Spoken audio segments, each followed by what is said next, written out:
a mishap involving a forklift and a pedestrian. From this viewpoint, there doesn't seem to be a logical reason why this mishap occurred. The pedestrian is walking along a marked walkway in plain view. The forklift isn't carrying a load that would obscure the driver's view.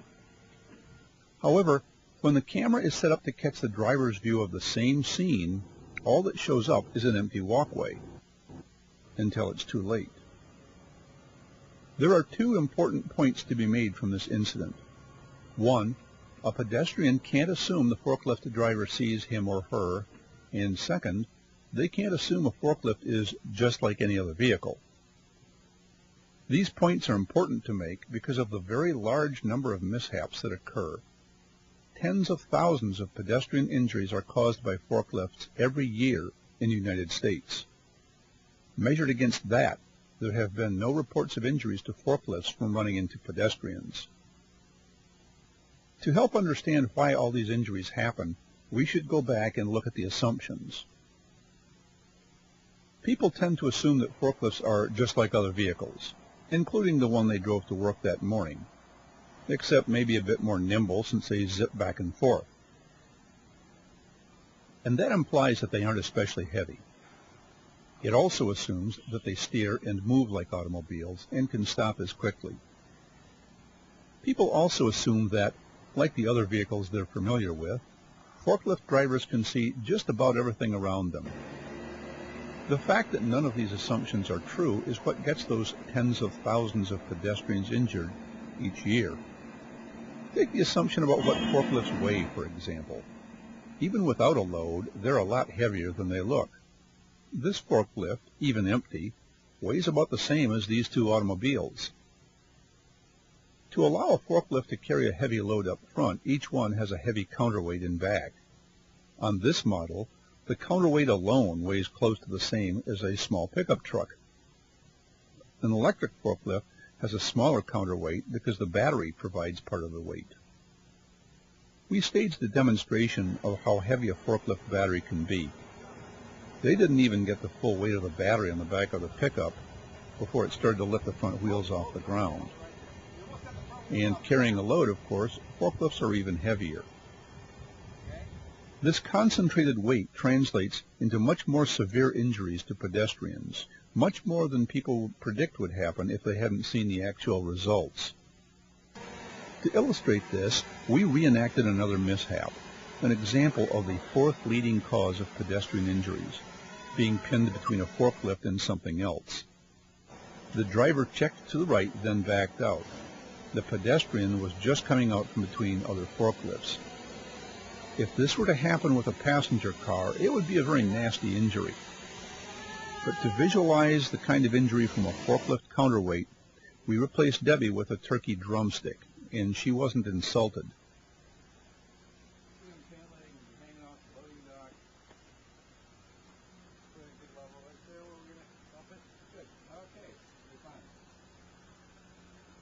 Here the forklift is traveling slower than it did in the actual mishap.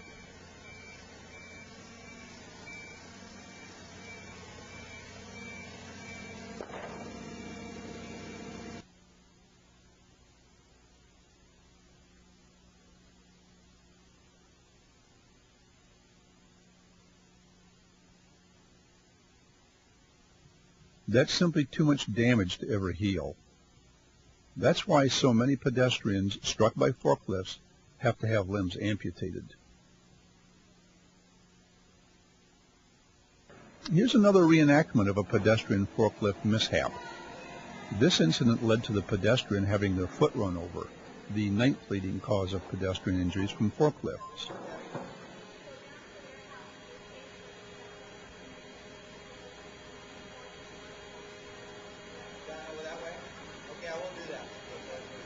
This time, we replaced Debbie with a red trash can before the forklift started up again.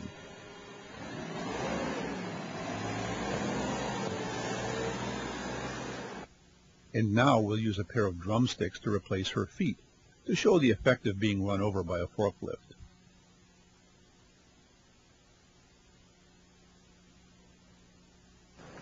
Again, if we judge by what would happen if this injury came from a heavy vehicle, we'd predict a nasty injury, some surgery, some weeks in a cast.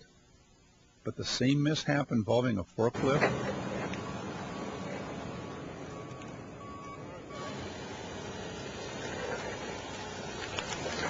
Notice in the drumstick run over by the forklift, part of the bone is simply missing. Severe enough damage that it probably leads to an amputation. There's another point to make from this reenactment. A characteristic of powered industrial trucks, forklifts, that increases the chances of one hitting a pedestrian is the way they maneuver. People are used to seeing how cars turn a corner. The front end swings around and the rear follows the same path. But the steering wheels on a forklift are in the rear, so when they turn a corner, that heavy back end swings out. Many of the pedestrian injuries, the struck by and the pinned between forklift and something else, happen this way. Related to that weight and maneuverability is the fact that powered industrial trucks simply can't stop as quickly as other vehicles.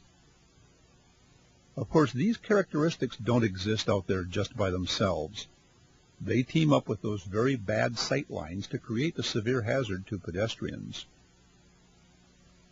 To help people appreciate how limited the forklift driver's vision can be, we set up a display at our forklift rodeos. We encouraged people to sit in the driver's seat to spot the pedestrian. It's a very worthwhile exercise, one that any employer could easily duplicate to help create a safer workplace.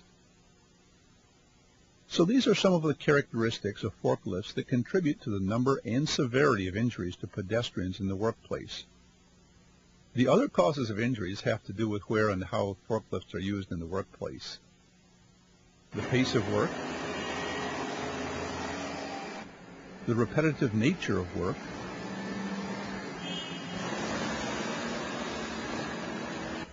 and unlike other vehicles, they share the workplace with pedestrians, and that leads to complacency and familiarity.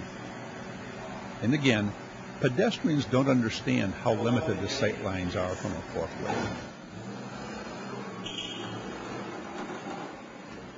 Pedestrians struck by powered industrial trucks are the most common causes of injuries. However, there are two other causes that bear mentioning here.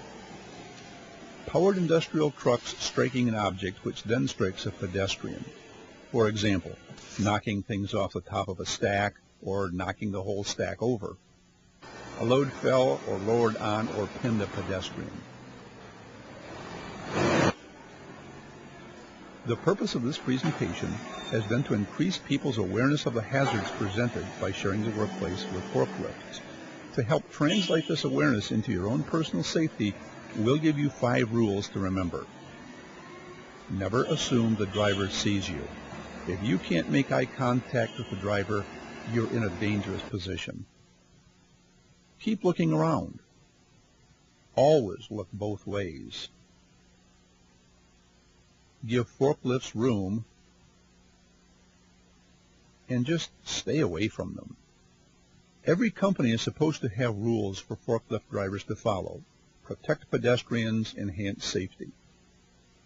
But rules by themselves can't protect pedestrians from injury or death. Because even if the rules say that the driver is always at fault in a collision with a pedestrian, the drivers are always the ones who get to walk away uninjured. Thousands of pedestrians each year are not that lucky.